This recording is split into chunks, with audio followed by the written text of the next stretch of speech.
sambungan daripada video yang sebelumnya. Jadi dekat sini terlibat daripada P pergi ke P prime, ada dua transformation yang terlibat iaitu X dan Y. Jadi kita sendiri kena identify apakah transformation bagi X dan apakah transformation bagi Y. Okey, untuk jenis soalan yang macam ni ada banyak jawapan sebenarnya. Okey, sama ada kita nak rotate. Kat sini kita tengok dulu apa yang berlaku. Kat sini kita nampak bentuknya berubah. Okey, bentuknya berubah. Jadi bila berubah, orientation berubah, maksudnya berlaku rotation dekat sini. Apa yang dimaksudkan orientation? Let's say bucu yang ni cikgu letakkan sebagai A. Oops, sorry. Patah pula. Okey, letakkan sebagai A. Ini B, ini C. Okey.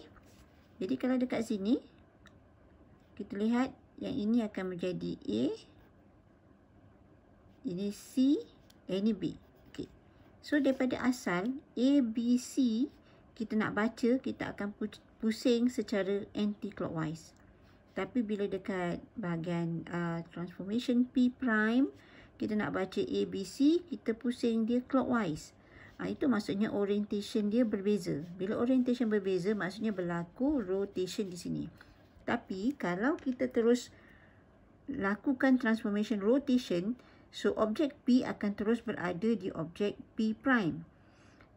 Bila lihat balik pada soalan, soalan kata dia adalah combined transformation. Okay, so kita kena buat dua. Kita kena buat dua. Kita kena buat dua transformation di sini. Okay. Jadi yang paling selamat, kita tak perlu libatkan enlargement sebab bentuk dia tak berubah. Saiz bentuknya tak berubah. Jadi jangan libatkan enlargement.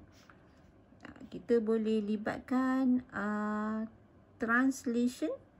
Okay, kalau kita translation, kita bawa ke sini dan kita nak pusingkan dia, boleh. Nak buat reflection ataupun reflection ke bawah, reflection ke sebelah, reflection ke mana-mana saja, dan lepas tu rotation is up to you. Okay, yang penting akhirnya jawapan akhir kita berada di sini. So terpulang pada kreativiti awak, pada kreativiti you all, nak gunakan apa sebagai Y, step yang pertama. Okay, dan seperti biasa cikgu tunjukkan satu sajalah, satu step saja. Jadi untuk lebih mudah, cikgu dah transform gambar ni kepada gambar yang lebih besar. Biar senang sikit nak tengok kan.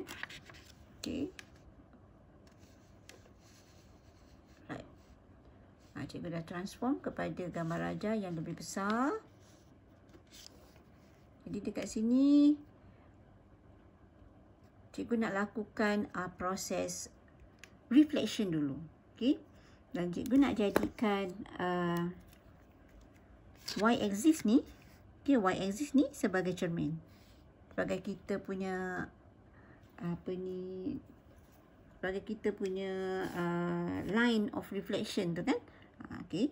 So cikgu nak reflectkan ni, pergi ke sebelah sana menggunakan y-axis ni sebagai line of reflection. Okay. So kita akan transform dia ke sebelah sini. So dia akan jadi jauhnya di sinilah. Okay. Jarak mesti sama antara objek dan image-nya. Okay, panjangnya mesti sama. Untuk reflection, bentuk berubah. Actually bukan berubah, orientation dia berubah. Okay. Tapi dia tak terpusing dan tak membesar. Okay. Let's say macam tadi kita namakan ni sebagai A, ini B dan ini C. So bila dia buat reflection, dia akan menjadi berlaku A prime di sini, B prime di sebelah kiri dan C prime di atas. Okay.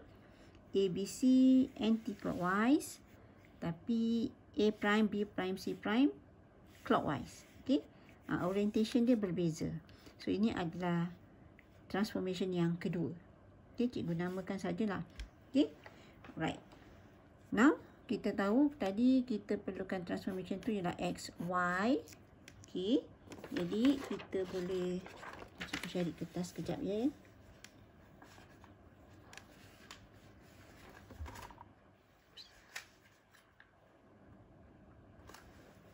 dah, kita tulis kat bawah ni aja. Sini. Okay, so Y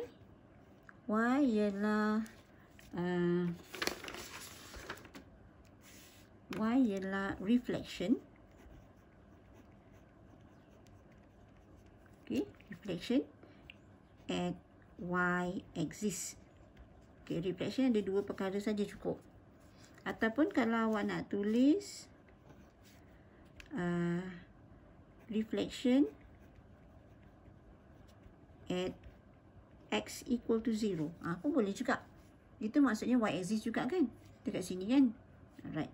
So, itu adalah step yang pertama. It means yang y. Ingat yang ni kita buat first. Yang depan tu kita buat second. Okay. Now, proses daripada A prime, B prime, C prime nak pergi kepada jawapan akhir. Okay, tengok dekat jawapan akhir. Orientation kita sekarang. Kalau ni dekat bucu, so sini pun bucu, so sini adalah A double prime. Okey, yang hujung ni B prime dah pergi ke B double prime. Okey, C pergi pada C double prime. Okey. So macam mana kita nak tahu center of rotation dekat sini? Dan kita tahu bentuk kita ni dia akan berpusing anti-clockwise. Okey. Dia akan berpusing anti-clockwise. Jadi, kita kena cari center of rotation. Cara yang paling mudah, kita gunakan A dengan A prime. Sebab dia bertentangan. Okay? Dia bertentangan. Kita cantumkan A dengan A prime. Okay? Cantumkan A dengan A prime. Kita besarkan sikit biar awak lebih jelas. Okay? Kita cantumkan A dengan A prime. Lepas tu cari center antara kedua-duanya. Kita buat satu garisan yang sama panjang 90 degree daripada garisan ni. Okey. So ni kan satu kotak kan. So bila kita guna kata graf nampak sikit lah kan, besar sikit. Okay, nanti kalau dalam exam awak conteng adalah dekat kertas kata sampling yang diberi tu kan. So memang besar jugalah. So bolehlah awak buat yang ni. So, now kita ada 2 point, 2 hujung yang sama panjang, 90 degree. Okay. Bila kita nak rotate anti-clockwise, okay, anti-clockwise, kita kena cari satu point yang jauh daripada tempat kita nak berpusing ni. So, point ni dekat. So, point ni jauh. So, ini akan menjadi center of rotation kita. Jadi, ini adalah point negative 1, 1. Okay. Jadi, kita tengok kat sini. Jarak ni dah menjadi 90 darjah. Okay. Let's say kita tak nak gunakan titik A. Nak gunakan titik C. Kita tukar pen sekejap Let's say kita nak gunakan titik C. Sebab nak cari center of rotation ni ada banyak cara. Kita guna compasses boleh. Kita kira jalan kerja, dia punya kotak pun ada juga caranya. Kita gunakan pembaris sesiku pun boleh. Okay? Ada banyak sangat cara. So, it's up to you nak ikut cara mana. Tapi ini salah satu cara yang cikgu, bila cikgu tengok agak okay, boleh diterima akal lah kan. Senang. Okay. So, C cantum dengan C, cari center. Center dia akan ada, dia ada 1, 2, 1, 2. Kita nampak jelas kan center dia kat sini. Okay, now kita kena buat 90 degree daripada sini. Okay, 90 degree. Kotak yang sama macam ni. Okay, sekarang ni, kalau awak lihat kotak ni. Kalau misal kata dekat kertas soalan tu kecil sangat kan. Macam nak buat 90 degree pun macam tak berapa cantik 90 degree dia kan. So, ini cara yang kita boleh gunakan. Okay, nampak ni, nampak segi kan? Ni kan diagonal untuk square, untuk apa ni, rectangle ni. Okay, now rectangle ni kita kena tukar 90 degree. Okay, rectangle ni kita kena tukar 90 degree. Jadi, dia akan jadi macam ni kan? Okay, dia akan jadi macam ni. Right. Bila rectangle ni kita nak tukar dia jadi 90 degree. So, dia akan jadi melintang macam ni. Okay. Now, kita cantumkanlah diagonal dia. Cantumkan diagonal dia. So, dia akan dapat 90 degree lah kat sini. Right. Ni 90 degree. So, kita ada 2 point. 2 point untuk jadi center. So, center mana yang jauh daripada tempat kita nak pusing ni. Arrow kita untuk pusing ni. Okay. Kalau dia, yang ni kita tengok cara macam mana kita pusing. Daripada objek ke image pusingannya. Daripada objek ke image. Kita perlu pusing begini. Ini adalah anti-clockwise. Okay, anti-clockwise.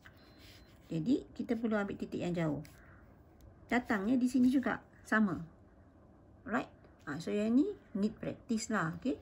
Okay, sekali tengok macam boleh faham. Dan bila buat soalan, dah jadi confused kan. Jadi ni need practice. Kena buat banyak-banyak kali. So, untuk kita pergi kepada bentuk yang dikendaki oleh soalan, dia kat sini, untuk soalan ini, pilihan cikgu adalah rotation. Okay? Pilihan cikgu adalah rotation. So, awak boleh cuba dengan berbagai cara. Ada banyak lagi jawapan yang boleh. Okay? Memang macam-macam. Awak boleh buat reflection pada y equals to 1. So, dia turun bawah dan reflect sini. Ataupun awak buat reflection mungkin pada x equal to 1. Okay, semua boleh. Okay? Just senang susah je macam itulah. So, x kita dah dapat. Ini adalah rotation. Okay, rotation.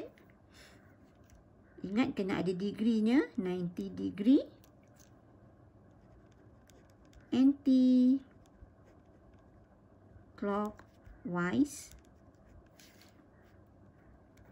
Dan jangan lupa juga center. At center, -1, 1. Okay.